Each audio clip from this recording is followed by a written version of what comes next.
Hello everyone. So let's talk about today's Geeks for Geeks problem of the day. So what is given in a problem statement? Let's see. So you have given an integer array that is firstly strictly increasing order and maybe the strictly decreasing order. Find the Bitonic point. Now what is the meaning of this line? Let's see. Suppose you have given an array a1, a2, a3 till ax, and after that ax plus 1, ax plus 2 till a of n. Okay, so what is the meaning of that line? So strictly increasing order, that means a1 is less than a2 is less than a3. It's not less than and equal to, it is less than. Okay, that means if you have 1, then it should a 2 3, but it not 1. Okay, because less than, it's not less than and equal to. So let's clear this. Okay, then a of x minus 1 is less than a of x. Okay, after a particular point x, the array will be changing the order. The array will change its order. So ax plus is greater than ax plus 1, ax plus 1 is greater than ax plus 2, and ax plus 2 is greater than ax plus 3. And again here a of n. So a of n minus 1 is greater than a of n. So this is the order we have given in a problem statement of the array. So maybe it is in only this order and there is no element after the x, or it is in decreasing order, only decreasing order. So what you have to do, you have to find the Bitonic point. Now, what is the Bitonic point? The point that is the maximum element in the array. So you have to simply just return the maximum element in the array, but you have just given in some order of your array. So this is some kind of pattern. So what you will do, what is the maximum element in this array? This is 8, so output is 8. What is the maximum element in this array? 50, so output is a 50. What is the maximum element in this array? 120, so output is 120. So what is the first approach? After reading the problem, you just come with the first approach, which is you have to just return a maximum element. So just find a maximum element and return it. This is the approach. What is the approach to? If even if you are not understanding the problem, you are just seeing the one common pattern in this problem. So the what is the Bitonic point? If you see in another point of view, so the Bitonic point is the point which next element is smaller than itself. Okay, smaller than the previous element. Okay, so what I am saying, if you are on this point, so what is the next element? It is smaller than a previous element. Now here there is no next element, so this is the Bitonic point. Or if you are coming with this here, if you find a first element which is greater than the next element, or you can say a element which is smaller than the first element which is smaller than the previous element. Okay, or you can say a first element which is greater than the next element. So this is a Bitonic point. So you can use that approach as well. You iterate on the loop, and if you just see which is the element which is greater than the next element, or you can return that index or that element. If you are to return that index, then you can use this approach, which is very easy, because you get a point. Instead of iterating the entire array, you just have to iterate till the element which is greater than the previous next element. Okay, so this is the approach 1 and approach 2, which is very easy, and I'll code it in at last. Okay, we'll upcode the 3 approaches at one time. What is the next approach? What is the time complexity of this approach? If you are iterating on any loop or finding the maximum element, it will take a big of n time in a worst case. What is the space complexity for these approaches? They are big of 1, because we are not taking any extra space. We'll code these 2 approaches, which is very easy, and we use the maximum element for the inbuilt function in a C++. Let's see. So before jumping to the next approach, I'll code these both approaches, and we'll go to the next approach. So first I have to find only maximum element. So what I'll do, I'll use the inbuilt function in STL star max element. So this will give you the maximum element. Okay, so I'll just return the maximum.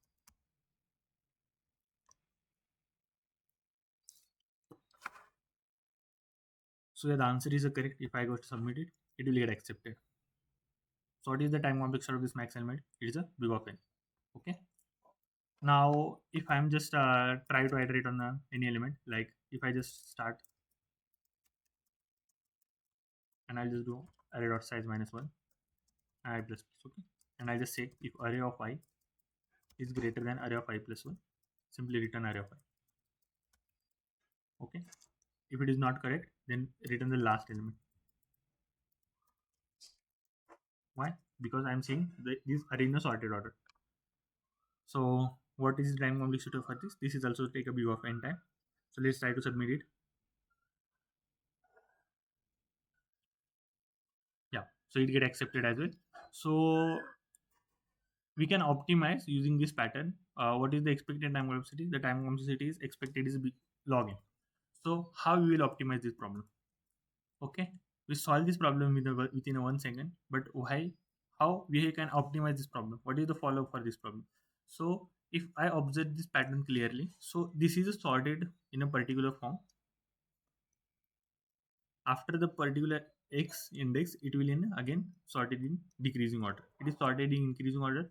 After a particular point, it is sorted in decreasing order. And what we have to do, we have to find or we have to search a maximum element. So for searching, we use a binary search, and we will follow and binary search means work on sorted array. Okay, so and I also know this is sorted after any index x, and this is sorted in decreasing order after any index x. So we can apply binary search on this part, and we can apply binary search on this part, and we get this element. Now how we will get this element? Let's see with an example. So let's copy this example and try to solve it.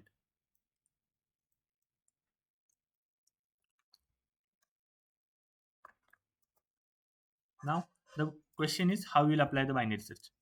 So what I am saying, if I clearly observe this pattern, so I am seeing a triangle in form, triangle in it. Okay,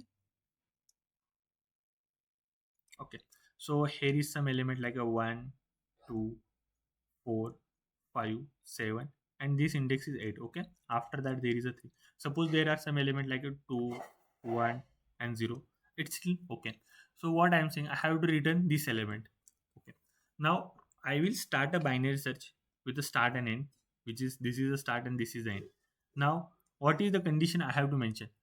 If suppose in binary search my middle element is this, then what I'll check, I will check if the previous element is greater than this element and the next element is smaller than this element. So what I am saying, if I find a mid, which I will find s plus e by 2, so what I'll check, I will check if mid minus one element, so I'm saying a of m minus 1, so this is mid minus 1, is greater than, sorry, is less than a of m. Okay, similarly a of m plus 1 is greater than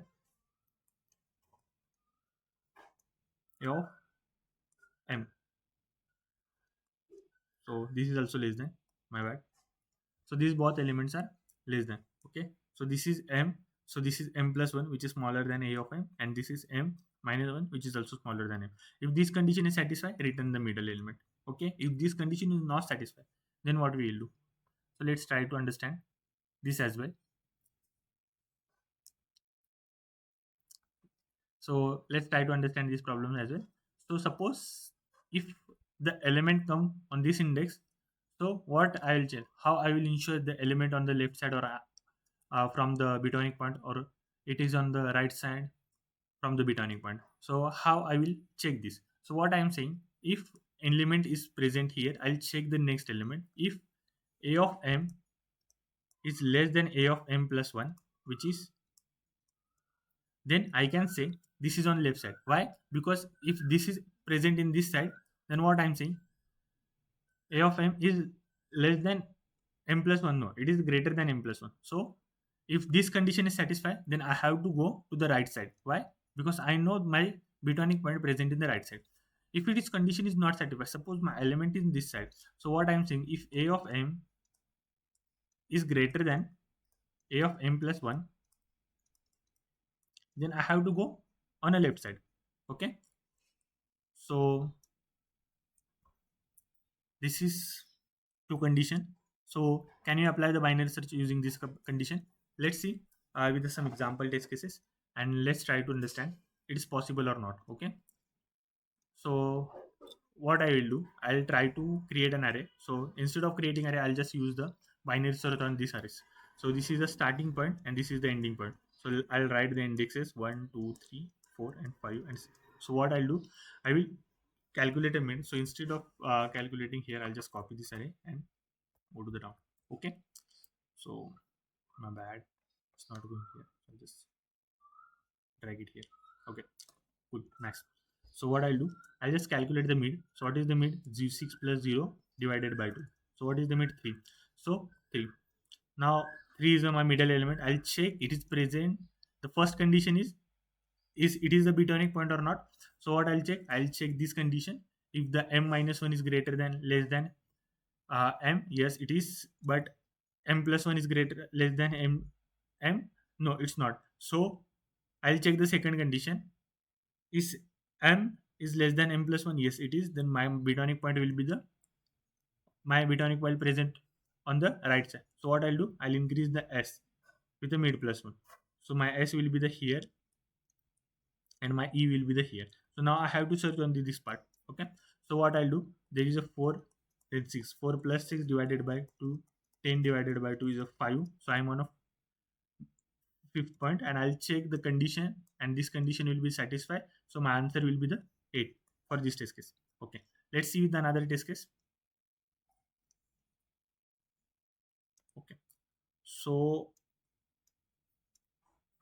here is some element 1, 2, 3, 4, and 5. Okay, 0, 1, 2, 3, 4. Okay, now what I'll do, I'll just check 0 plus 4 divided by 2 is the 2. Okay, now I'm on a second point. I'll check if the 3 is greater than 2, yes it is, and 3 is less than 4.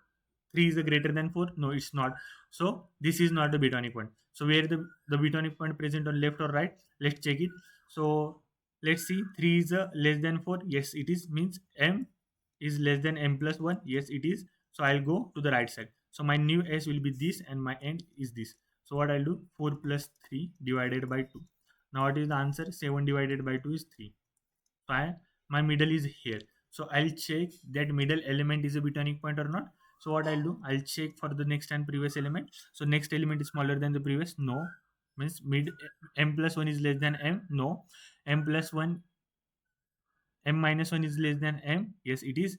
But this is not the Bitonic point because the condition is not satisfied, which is m is greater than m plus 1. So this condition is not satisfied. So 4 is not a Bitonic point. So what I will do, I'll increase my s. I'll check where the Bitonic point is, left side or right side. So what I'll do, I'll check here.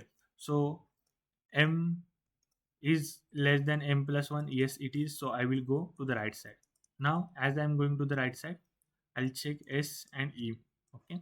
So what is this? 4 plus 4 divided by 2. So, okay. So let's see. 8 divided by 2. So answer is 4. Okay. Yes.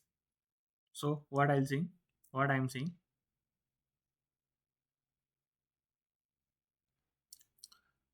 I'm on a fourth point and I'll check if the previous element is greater than, if the previous element is greater than, no. So in the previous element is less than current element. So m is greater than m minus 1. Yes. But there is no m plus 1. So how I will check? How I will check? If I check 2 with m plus 1, then it will give the index out of bound. Okay. So what I'll say, I'm saying if s is equal to e, means the both point are lying on the same point, then I'll return any of them. So I'll return array of s. Why?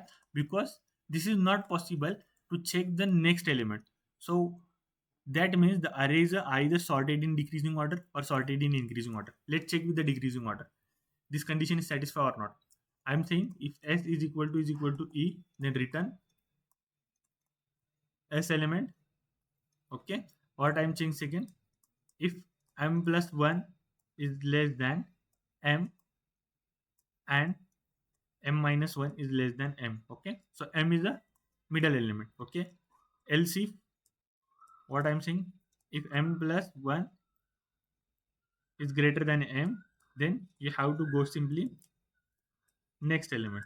Okay, else you have to go on previous element, means left side, and you have to go in a right side, you have to go in a left side. So let's see with the decreasing order, like 4 3 2 1. I have array. So what I'll do, 0 1 2 3. So if I calculate this, 0 plus 3 divided by 2, the mid element will be the 3 divided by 2, which is 1. So what I'll do, I'll check the m, means the 3 is less than, okay, 3 is greater than 2, yes it is, and 3 is less than 4, no it's not. So this condition is not satisfied, this condition is not satisfied because s here and e is here. So s is not equal to e. Okay, so I'll go to this condition, this is also not satisfied, so I'll go here. M plus 1 is greater than m, so m plus 1 is greater than m, no, 2 is not greater than 3. Okay, 2 is less than 3, so which condition is satisfied, this condition will satisfy. So what I'll do, I'll go here. Okay, I'll calculate the e. So s is equal to e, this condition is satisfied, and I'll return this element. So here is the your Bitonic point, the maximum element. And what is the time complexity of binary search? It is a big of log n. Let's try to solve it using binary search approach. Okay, so here is some integer s is equal to 0, then integer e is equal to array dot size minus 1. Okay, while s is less than equal to e. Okay, if s is equal to e, return array of s. You can return any of them. If we have to calculate the middle element, integer mid is equal to s plus e minus s by 2. Plus 1 is a valid index, and mid minus 1 is a valid index. Or I can say, I'll just check mid plus 1 and is less than, I'll use the integer n here. Integer n is equal to array dot size. Okay, so I'll use the n. So with that, I'll just check array of mid plus 1 is less than array of mid. Okay, and as well as I'll just check mid minus 1 is greater than equal to 0, and array of mid minus 1 is also less than array of mid. This condition satisfied, just return the array of mid. Okay, yeah. And what is the about next? Else if mid plus 1 is a valid index, just check n. So I'll just check array of mid plus 1 is greater than array of mid. Okay, if this is possible, then s is equal to mid plus 1.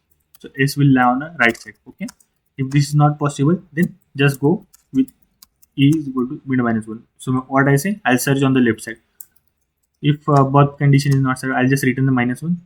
No need for this, but I'll still return, or I can say just return the array of s, okay, instead of this. So yeah, this passes all the test cases, I can say. Let's see with the sorted and sorted in decrease and increasing order. So let's see, if I just write the array something like this, 5 6, and if I write the something array like this, like a 6 5 4 3 2 1, and suppose I have only one element. Okay, and suppose I have only two elements. So will it work or not? Okay, let's see with all the test cases. If it is work, I will submit it. If it won't, I will try to fix it out. Okay, so let's take, so uh, let me check. Okay, it's passed all the test cases, so there is no edge case left. So let's try to submit it, and indeed let's hope it will get accepted or not. If it is failed, okay, so yes, it is get accepted. So what is the time complexity of this test example? This is the big of log n, because we are using the binary search. So if you have any doubt in this problem, let's do comment, I'll reply all the comments. So bye for today, let's meet tomorrow. Bye.